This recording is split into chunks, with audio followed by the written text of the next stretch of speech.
What's up and welcome back to Vitamin P Online. Today we are going to talk about emotional health, mind-body connection, and how emotions affect your body. Okay, and what is emotional health? Well, emotional health is your thoughts, your beliefs, the way you act, the way you behave, the way you act with others, and how these things affect your body. Okay, just by emotional well-being not being good, these things in turn affect your body, and I want to kind of today put together the mind and body connection between those two. Okay, so with emotional health, a lot of people have great healthy emotional health, great behavior, great thoughts, they communicate well with others, they know how to handle stress in an effective way, because everybody deals with stress. That's just a part of life, okay? And of course, some people deal with it better than others. And if you don't handle stress and these emotional things well, they'll in turn affect your body in a negative way. And what kind of things would cause what would cause a negative emotional effect on your health? Okay, emotionally wise. So things like, for example, and it could be good or bad, right? So being laid off from your job, getting a promotion, an illness, a death in a family, could be moving, could be, experiencing money problems, for example, right? These things will cause an emotional reaction, okay? And they will cause stress, anxiety. You could be upset, unhappy, sad, and your body will recognize when you are feeling these emotions. Okay, so when you're having these unpleasant emotions, your body knows. Okay, and your body in turn will respond, okay, to these emotions, right? Now, how can these emotions affect your body? Well, let's just say, for example, a death in the family. Okay, a death in the family, immediately stress, you'll be sad, you'll be unhappy. This will in turn, in most cases, rise your blood pressure, that mind-body connection. Your blood pressure is raised, okay, which puts you into a stressed out environment. Some people faint in these type of scenarios, and this happens to a lot of people, okay? You're emotionally unstable, and this is now affecting your body. What is the path to improvement on mental health? Well, the solution would be to recognize the emotion that you are feeling and to figure out the cause of that emotion, right? So, for example, you lost your cell phone. Oh my God, I lost my cell phone. Oh, now I gotta call them up, and now I gotta pay off my contract, and I can't afford it, and I had all these pictures on my phone, and that will stress somebody right out. Instead of looking at it in a positive way, saying, hey, you know what? I lost my cell phone, but thank goodness I had a lock on my phone. Now nobody can go through my phone and look at my nudes and blackmail me, right? Because the phone is locked. Woo! Right? Feel way better about that. Or you know what? Thank goodness I know where I lost my phone last. It was at the movie theater. I went to the manager, let them know I lost my phone. You know what? Maybe my phone will someone will hand it in. I won't have to get a new one. Okay, so your thoughts, your actions, your behaviors, these things will affect your emotions.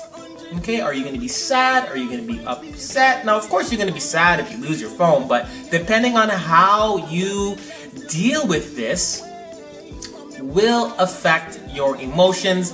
And in some cases, that may not be the scenario of a lost phone. It could be something completely different. And most cases, just talking about this emotion with somebody. So talking about the situation, Once you figure out what it is, could be a friend, could be a family member, talking about it with somebody will help. Sometimes you will need to talk to a professional depending how severe the situation is. Maybe you might need a therapist to really help dig deep and find out exactly what is causing your anxiety or stress, sadness, or the reason why you're upset. You know, if you can't figure it out, sometimes a therapist may help. So thinking positive, okay, talking about your problems, sharing it, and getting that off of your chest is definitely a path to bettering your emotional health. Now, another thing that you can do that would help would be to, of course, express your emotions, okay? Because once again, holding and bundling these emotions inside, once they build up, there is going to be a breaking point. All right, so if you're upset, you're sad, you have to express yourself, whether that means crying or laughing, letting it out. Okay, it's important to express your emotions, and it's very important to release the stress that you're feeling inside, that anxiety, that anger. You need to get it off your chest. Life balance will help as well. Some people take on additional stresses and worry about things about work and worry about other people's problems and worry about like climate change and things that they have no control over, and you know, become obsessed with other people's problems that aren't theirs. Try to live a balanced life, okay? Spend time with friends and family, try to be more active, and try to think more positively to help improve your emotional health. Another thing you can do is keep your mind and body calm. Now, of course, yoga is an excellent way to calm the mind, slow the mind down. But of course, you know, I'm going to say exercise. Okay, for me, I find that when I exercise for that 1 hour, for that 60 minutes, I am not thinking about anything except for focusing on the muscle that I am working on at that time, or activity that I'm involved with. All right, a lot of people, okay, fine, you don't want to work out, getting a massage, okay, going to a massage therapist. The only thing you're thinking about is the places that pressure is being put on your body.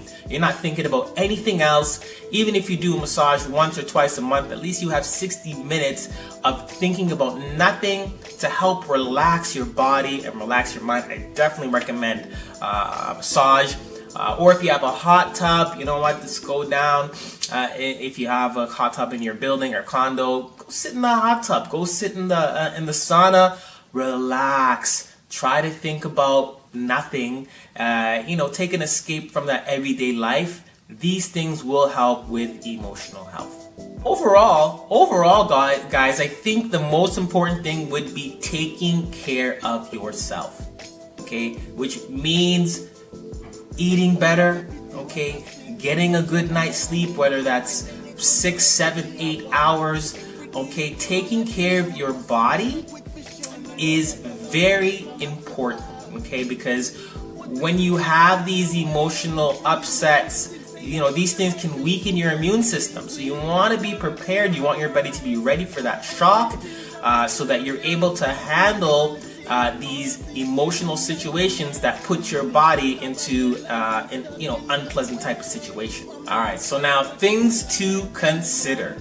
Okay, when your emotional wellness worsens, gets worse, okay, what are the type of things that can happen to your body when you're not well, your emotions are off? Okay, sadness, stress, anxiety. There are going to be side effects and things that you might want to recognize, illnesses in your body or pains in your body that may actually be coming from emotional stresses. Okay, so just a few things. Back pain, change in appetite, that definitely helps when people get stressed out. They stop eating, they lose weight, and people are like, damn, look at you lost weight. They're like, oh yeah, thanks. But they're not letting you know that really deep inside they're actually having some serious stress and some anxiety. They're not hungry, they have no appetite, and that is the reason why they're losing weight. Okay, so chest pains, Dry mouth, I mean, that could be as simple as you go into a job interview, you're feeling nervousness, right? It's like prepare yourself for that interview. Maybe that might help, right? Extreme tiredness, headaches, insomnia, not being able to go to sleep because you're just thinking about this problem. You can't get any sleep. So you're just, I got insomnia, I don't know why. No, there's a reason why. You have to dig deep. You have to look deep inside of yourself to kind of get that answer on why you can't get a good sleep at night. Okay? What else? Upset stomach, sweating, and we already said weight loss or weight gain. You can even gain weight as well, right? Because you just start to eat and you try to hide whatever emotions you're having. You will run to food. A lot of people do that, and then they end up gaining weight. Okay, so those are some of the things to consider. When it comes to mind and body connection, these are the type of things that can happen if, of course, you are not dealing with your emotional health and getting help. Alright guys, so I hope this video helped. Today was about mind, body connection, emotional health, your thoughts, your behaviors, your actions. We need to do a lot better being more positive, doing more positive things, thinking more positively. And maybe that example I gave you about the cell phone, you lose your cell phone, don't panic. You have an Android. That your information can be moved onto your new phone. Your phone is locked. You have to think positively. If not, these things like stress, anxiety, these things will eat you alive, will eat your body alive, okay? And it will throw you off, and this is not how life is supposed to be, okay? These type of things will happen throughout your life. Stresses will happen. Nobody is perfect. Even for myself, I experience stress, but I think I do a good job at handling my stresses. I definitely keep active and do things to, keep my mind off of certain things. And then, of course, when you have to deal with a problem, it's important to make sure that you handle it, communicate, and do feel better. All right, guys. So I hope this video was good. Let me know if you liked this one, mind, body connection, emotional health. And definitely going to be doing some more videos like this. We're going to branch off onto new topics because I've dealt a lot with the body. Now we're dealing with the mind. All right, guys. So thanks for tuning in. Don't forget to subscribe, and I'll see you on the next video. Peace.